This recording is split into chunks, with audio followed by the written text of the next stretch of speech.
CPC में order 1 से लेकर ऑर्डर 20 तक पूरा प्रोसीजर दिया हुआ है कि about suits, like how to institute suits, what is plaint, what is written statement, what is interim orders and so on.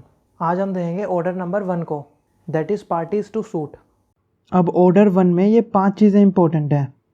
Who may be joined as plaintiff, who may be joined as defendant, what is representative suit, what is misjoinder and non-joinder of parties. Now, who may be joined as plaintiff. Order 1 का rule 1 कहता है कि उन सभी लोगों को एक suit में एज अ प्लेंटिफ ज्वाइन किया जा सकता है अगर ये 2 कंडीशन फुलफिल होती है। तो पहला, उन्होंने जो रिलीफ क्लेम किया है वो सेम एक्ट या सेम ट्रांजेक्शन की वजह से अराइज हुआ हो, और अगर जो पर्सन है वो अलग अलग सूट फाइल करते हैं तो कॉमन क्वेश्चन ऑफ लॉ या common question of fact arise होगा। तो इस सिचुएशन में उन लोगों को एज अ प्लेंटिफ एक साथ सूट में ज्वाइन कर दिया जाएगा। फॉर एग्जांपल, सपोज पी ने क्यू और आर को असोल्ट किया एक साथ। अब इस केस में क्यू एंड आर में join as plaintiff in a suit for damages against P, क्योंकि जो क्यू और आर रिलीफ क्लेम कर रहे हैं वो सेम पर्सन से कर रहे हैं और सेम एक्ट या ट्रांजेक्शन की वजह से कर रहे हैं। Now take one more example, suppose A एक बुक पब्लिश कराता है और उसमें ऑक्सफोर्ड यूनिवर्सिटी और कैम्ब्रिज यूनिवर्सिटी का नाम डाल देता है, जिससे ऐसा लगता है कि बुक ऑक्सफोर्ड और कैम्ब्रिज यूनिवर्सिटी से ही पब्लिश हुई है। अब इस केस में सेम एक्ट और ट्रांजेक्शन अराइज हुआ है, तो ऑक्सफोर्ड यूनिवर्सिटी और कैम्ब्रिज यूनिवर्सिटी एक साथ as a plaintiff suit file कर सकती हैं ए के अगेंस्ट। अब ऑर्डर 1 के रूल 2 में ये लिखा है कि अगर कोर्ट को लगता है कि जॉइंडर ऑफ प्लेंटिफ में से किसी प्लेंटिफ की वजह से सूट के ट्रायल में डिले हो रही है, तो कोर्ट या तो प्लेंटिफ को ऑप्शन देगा इलेक्शन करने के लिए या खुद ही सेपरेट ट्रायल ऑर्डर कर सकता। और रूल 4 कहता है ऑर्डर 1 का कि सपोज अगर एक सूट में 6 प्लेंटिफ हैं लेकिन 4 ही एंटाइटल हैं रिलीफ के लिए, तो कोर्ट इन चारों के लिए ही फेवर में जजमेंट देगी without any amendment of the proceeding. Now next is who may be joined as defendant. अब रूल 1 में हमने पढ़ा था जॉइंडर ऑफ प्लेंटिफ के बारे में, रूल 3 में हम देखते हैं जॉइंडर ऑफ डिफेंडेंट के बारे में। अब रूल 3 कहता है कि उन सभी लोगों को कोर्ट एज अ डिफेंडेंट एक ही सूट में ज्वाइन कर सकता है अगर ये 2 कंडीशन फुलफिल हो रही है। तो वही सेम जो प्लेंटिफ के उसमें थी कि अगर जो रिलीफ उनके अगेंस्ट क्लेम किया गया है वो सेम एक्ट या ट्रांजेक्शन की वजह से अराइज हो रहा है, और अगर उनके अगेंस्ट में अगर सेपरेट सूट फाइल किया जाए तो उनके against common question of law या फैक्ट अराइज होगा। तो अगर ये दोनों कंडीशन पूरी हो रही है तो डिफेंडेंट को एक सूट में ज्वाइन कर दिया जाएगा। For example, suppose Q and R P को असोल्ट करते हैं, तो पी उन दोनों के अगेंस्ट एक साथ सूट फाइल कर सकता है। अब वो एक ही कॉमन क्वेश्चन पे अलग अलग सूट फाइल नहीं करेगा कि पहले क्यू पे करे फिर वही सेम आर पे करे। तो ज्वाइन करने का ऑब्जेक्टिव यही है कि मल्टीप्लिसिटी ऑफ केसेस से बचें जिसमें कॉमन क्वेश्चन अराइज हो रहा है। Now take one more example, suppose आप ऑटो में जा रहे हो। अब क्या होता है कि कैब से टक्कर हो जाती है आपके ऑटो वाले की, तो उस बीच में आपको चोट आ जाती है। तो इस केस में अगर आप सूट फाइल करोगे तो आप उन दोनों को डिफेंडेंट बनाकर उनके अगेंस्ट एक साथ ही सूट फाइल कर सकते हो, क्योंकि जो इंजरी हुई है आपको वो ऑटो और कैब के सेम एक्ट से हुई है। अब जैसे हमने देखा था रूल 2 में कि अगर किसी प्लेंटिफ की वजह से डिले होता है सूट के ट्रायल में तब कोर्ट सेपरेट सूट के लिए ऑर्डर दे सकता है, वैसे ही रूल 3A में अगर कोर्ट को लगता है कि डिफेंडेंट सूट के ट्रायल में डिले कर रहा है तो ऐसे केस में सेपरेट ट्रायल के लिए ऑर्डर दे सकता है। और रूल 3A ओरिजिनली सीपीसी में नहीं था, ये 1976 की अमेंडमेंट में ऐड हुआ था। अब नेक्स्ट है रूल 7।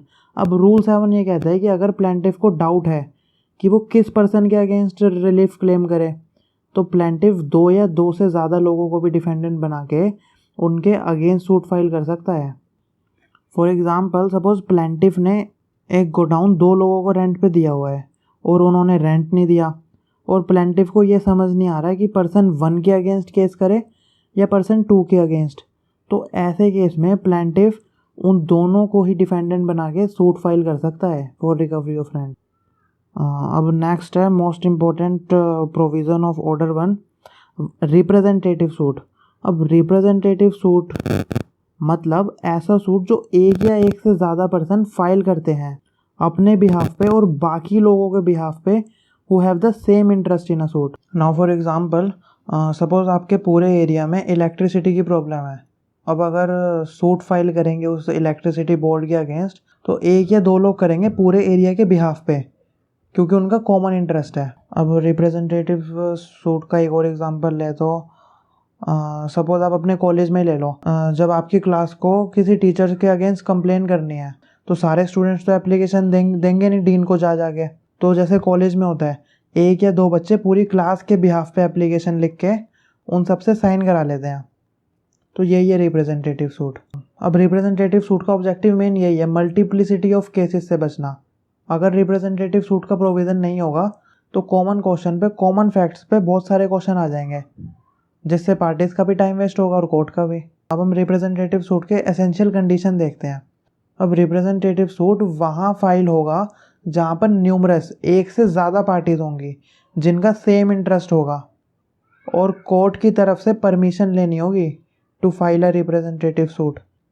और लास्ट में जितने भी पर्सन्स का सेम इंटरेस्ट था उस सूट के अंदर, उन सभी को नोटिस भेजा जाएगा. और रिप्रेजेंटेटिव सूट में जो डिग्री पास होगी वो सभी पे बाइंडिंग होगी, जो भी लोग रिप्रेजेंटेटिव सूट में इंक्लूडेड हैं, और उन पे रेस जुडिकाटा भी अप्लाई होगा, as it is mentioned in explanation number 6 of section 11. Now this is the landmark case law of representative suit, TN housing board versus Ganapathi. अब इस केस में सुप्रीम कोर्ट ने गाइडलाइंस दी थी related to representative suits, and Supreme Court held that जो main object है representative suit का, to avoid numerous suit on a common question. और जितने भी लोग इंटरेस्टेड हैं सूट के अंदर, उन्हें परमिशन मिलनी चाहिए कोर्ट से. साथ ही कोर्ट को नोटिस भी देना होगा सभी रिप्रेजेंटेटिव पार्टीज़ को. और सुप्रीम कोर्ट ने इस केस में ये भी कहा था कि अगर अलग अलग कोज ऑफ एक्शन है पार्टीज़ के, लेकिन कॉमन इंटरेस्ट है, तब भी वो रिप्रेजेंटेटिव सूट फाइल कर सकते हैं. Now next is non joinder and misjoinder of parties. अब ये समझने से पहले we need to understand what is necessary party and proper party. अब नेसेसरी पार्टी वो पार्टी होती है जो सूट को इंस्टीट्यूट करने के लिए ज़रूरी होती है, जिसके बिना कोर्ट डिक्री पास नहीं कर सकता. For example, suppose PQR 3 partners हैं, उन्होंने अपनी पार्टनरशिप फर्म के लिए डिसोल्यूशन के लिए सूट फाइल किया. तो इस केस में PQR तीनों ही नेसेसरी पार्टीज हैं. Now we take one more example. Suppose XYZ 3 भाई हैं. X ने पार्टीशन के लिए सूट फाइल किया, तो Y और Z इस केस में नेसेसरी पार्टी हो गए. And in absence of necessary party, suit is liable to be dismissed. अगर किसी सूट में नेसेसरी पार्टी नहीं होंगी तो कोर्ट डिक्री पास नहीं कर सकता. Now next is proper parties. अब प्रॉपर पार्टीज़ के प्रेजेंस से केस ज़्यादा अच्छे से इफेक्टिवली डिस्पोज ऑफ होता है.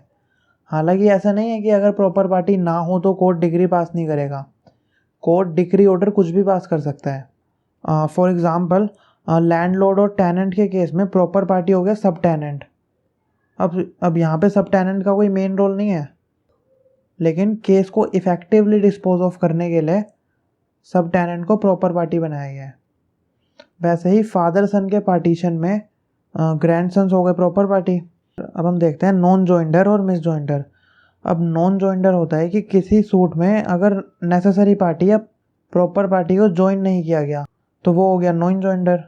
और मिस जॉइंडर में क्या होता है कि सूट में पार्टीज तो हैं, लेकिन उस सूट में ना ही नेसेसरी पार्टी है और ना ही प्रॉपर पार्टी है, तो वो कहलाएगा मिस जॉइंडर. अब ऑर्डर 1 का रूल 9 ये कहता है कि किसी भी तरह के नॉन जॉइंडर की वजह से या मिस जॉइंडर की वजह से सूट डिफीट नहीं होगा. कोर्ट उन पार्टीज़ के राइट्स और इंटरेस्ट डिटरमाइन कर देगा जो सूट में पार्टीज़ हैं. लेकिन इसका एक प्रोविज़ो है, एक्सेप्शन है.